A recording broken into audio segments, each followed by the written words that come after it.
আসসালামু আলাইকুম। আওয়ামী লীগ সভাপতি সাবেক প্রধানমন্ত্রী শেখ হাসিনা যখন ঘোষণা দিলেন যে তিনি মাথা উঁচু করে বাংলাদেশে ফিরবেন, তখন থেকেই বাংলাদেশে অনেকের ঘুম হারাম হয়েছে। আমি এর আগে অনেকবার বলেছি, আবারও বলি, বিএনপির ঘুম হারাম হওয়ার তো একটা সুযোগ নেই। মানে শক্তির দিক থেকে বিএনপি আওয়ামী লীগ প্রায় সমপর্যায়ের দল, সমর্থনের দিক থেকে সমপর্যায়ের দল। ঘুম হারাম হয়েছে সেই তথাকথিত জুলাই যোদ্ধাদের, তাদের মাথার ঘাম পায়ের ঘাম এক হয়েছে।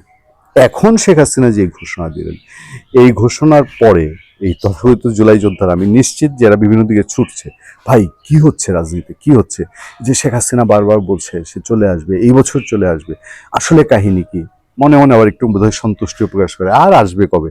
আমি দেখলাম কিছু তাদের ঘরানার কিছু সোশ্যাল মিডিয়া কন্টেন্টেও যে কচু আসবে শেখ হাসিনা। কিন্তু শেখ হাসিনা যখন মাথা উঁচু করে ফিরবেন বলেছেন, তখনই আমরা এর পেছনে ছুটেছি।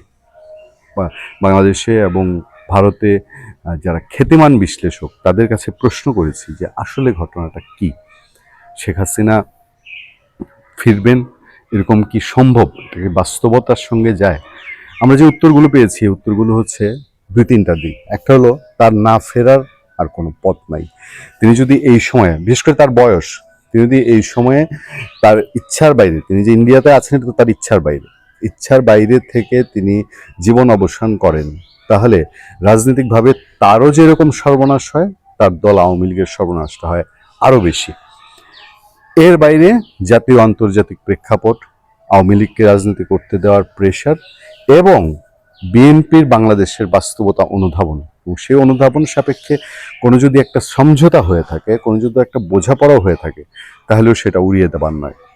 এবার প্রশ্ন উঠতে পারে শেখ হাসিনা ফিরলে কি পরিস্থিতি হবে। সত্যিকার অর্থে শেখ হাসিনা ফিরলে বাংলাদেশে একটা একটা পরিস্থিতি, এমন পরিস্থিতি হবে যে পরিস্থিতিটা আসলে ট্যাকেল দেওয়া দুদিক থেকেই খুব টাফ হয়ে যেতে পারে। শেখ হাসিনার সমর্থক আছে যারা এই দুই দলের, আওয়ামী লীগ এবং বিএনপিতে, শেখ হাসিনা এবং বেগম খালেদা জিয়া এই দুইজনের জন্য জীবন দিয়ে দিতে পারে, এরকম লক্ষ লক্ষ সমর্থক আছে। এবং তারা কোনো না কোনোভাবে বের হওয়ার চেষ্টা করবে, এবং স্বাভাবিকভাবেই যদি বিএনপি এটাকে চ্যালেঞ্জ হিসাবে নেয়, তাহলে বিএনপি তার সর্বশক্তি দিয়ে প্রতিরোধ করবে, যেমন 23 জুন আওয়ামী লীগের প্রতিষ্ঠাবার্ষিকীতে প্রতিরোধের চেষ্টা করেছে। সেই সময় আমাদের সামনে যে খবরটা, এই খবরটা আমরা একটু শেয়ার করতে চাই আপনাদের সাথে, তারপর বাদবাকি আলোচনা। ততক্ষণ পর্যন্ত আমাদের সাথে থাকুন। যারা এখনো আমাদের চ্যানেল সাবস্ক্রাইব করেননি, তাদেরকে সাবস্ক্রাইব করার জন্য অনুরোধ করছি। লাইক দিন, কমেন্টে আপনার মতামত জানিয়ে পাশে থাকুন। এবছরেই আমি দেশে ফিরব, শেখ হাসিনা, বাংলাদেশেরও সমস্ত পত্রপত্রিকা এই খবরটি লুফে নিয়েছে এবং যথাযথ গুরুত্বের সাথে প্রকাশ করেছে। দীর্ঘ প্রায় 2 বছর দেশের বাইরে থাকা বাংলাদেশের ক্ষমতাচ্যুত প্রধানমন্ত্রী ও আওয়ামী লীগ সভাপতি শেখ হাসিনা ঘোষণা দিয়েছেন, সব ধরনের রাজনৈতিক প্রতিকূলতা, ষড়যন্ত্র ও আইনি বাধা উপেক্ষা করে তিনি চলতি বছরই দেশে ফিরবেন। ভারতের সংবাদ মাধ্যম এনডিটিভিকে দেওয়া এক বিশেষ ইমেইল সাক্ষাৎকারে তিনি এই দৃঢ় প্রত্যয় ব্যক্ত করেন। নির্বাসিত জীবনে থাকা শেখ হাসিনা স্পষ্ট করেছেন, দেশে ফেরা তার ব্যক্তিগত কোনো উচ্চাকাঙ্ক্ষা নয়, বরং এটি বাংলাদেশের জনগণের রাজনৈতিক অধিকার, গণতন্ত্র, আইনের শাসন এবং মুক্তিযুদ্ধের চেতনা পুনঃপ্রতিষ্ঠার সঙ্গে সরাসরি জড়িত। তিনি বলেন, আমি ক্ষমতার জন্য রাজনীতি করি না, জাতির পিতা বঙ্গবন্ধু শেখ মুজিবুর রহমানের স্বপ্নের সোনার বাংলা গড়ে তোলার লক্ষ্যই আমার এই সংগ্রাম।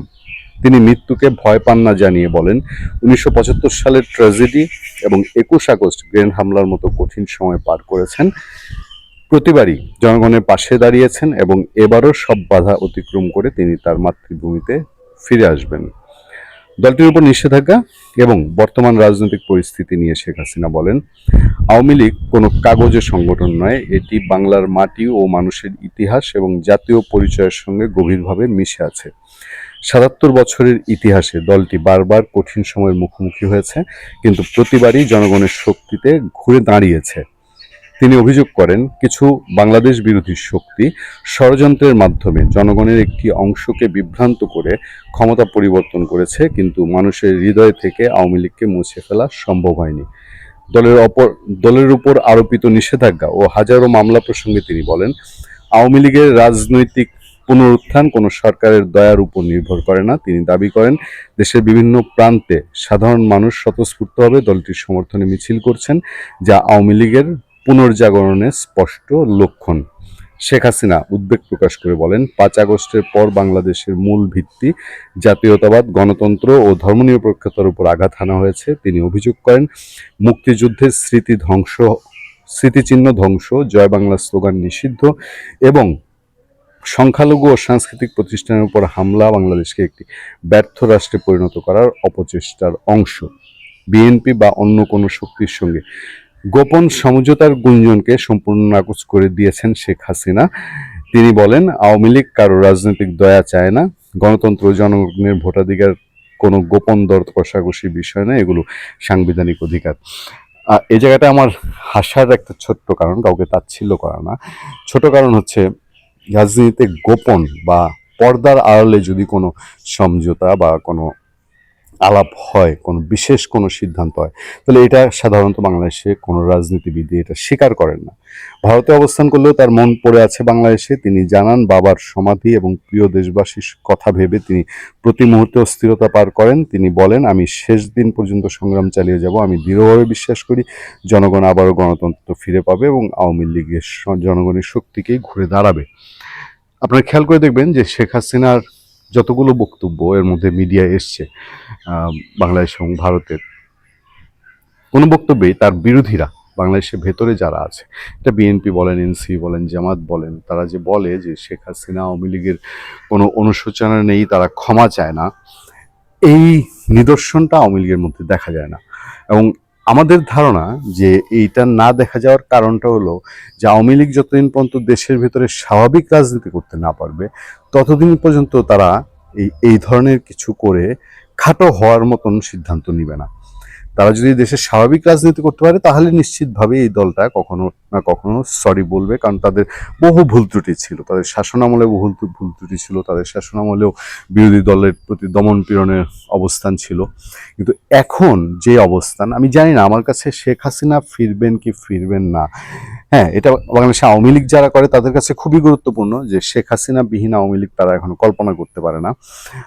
কিন্তু তার চেয়েও তার দল কতটা রাজনীতিতে সক্রিয় হতে পারলো, আওয়ামী লীগ কতটা রাজনীতিতে সক্রিয় হতে পারলো, এইটার সাথে শেখ হাসিনার ফিরে আসার একটা গভীর সম্পর্ক থাকবে। এখন হাতে যেই সময় আছে, বছরের অর্ধেক চলে গেছে, বাকি অর্ধেক সময়ের মধ্যে আওয়ামী লীগ কি তার সেই শক্তি দেখানোর তার সেই হিম্মত হবে কিনা, বা সেই সিচুয়েশন বাস্তবতা হবে কিনা, এটা খুবই গুরুত্বপূর্ণ। এখনকার মতো এই যে বিচ্ছিন্ন ছুটে গিয়ে একটা মিছিল করে নিউজ হওয়া যে আওয়ামী লীগ ঝটিকা মিছিল করেছে, এইটা দিয়ে একটা রাজনীতি, এত বড় রাজনৈতিক দল তার স্বাভাবিক রাজনৈতিক প্রক্রিয়ায় ফেরত যেতে পারে না। ফলে আমাদেরকে বোধহয় আরো কিছু সময় অপেক্ষা করতে হবে বা রাজনীতির হালচাল বোঝার জন্য। ভালো থাকবেন, সুস্থ থাকবেন। আপনাদের সাথে আমি আতিক রহমান, পূর্ণিয়া।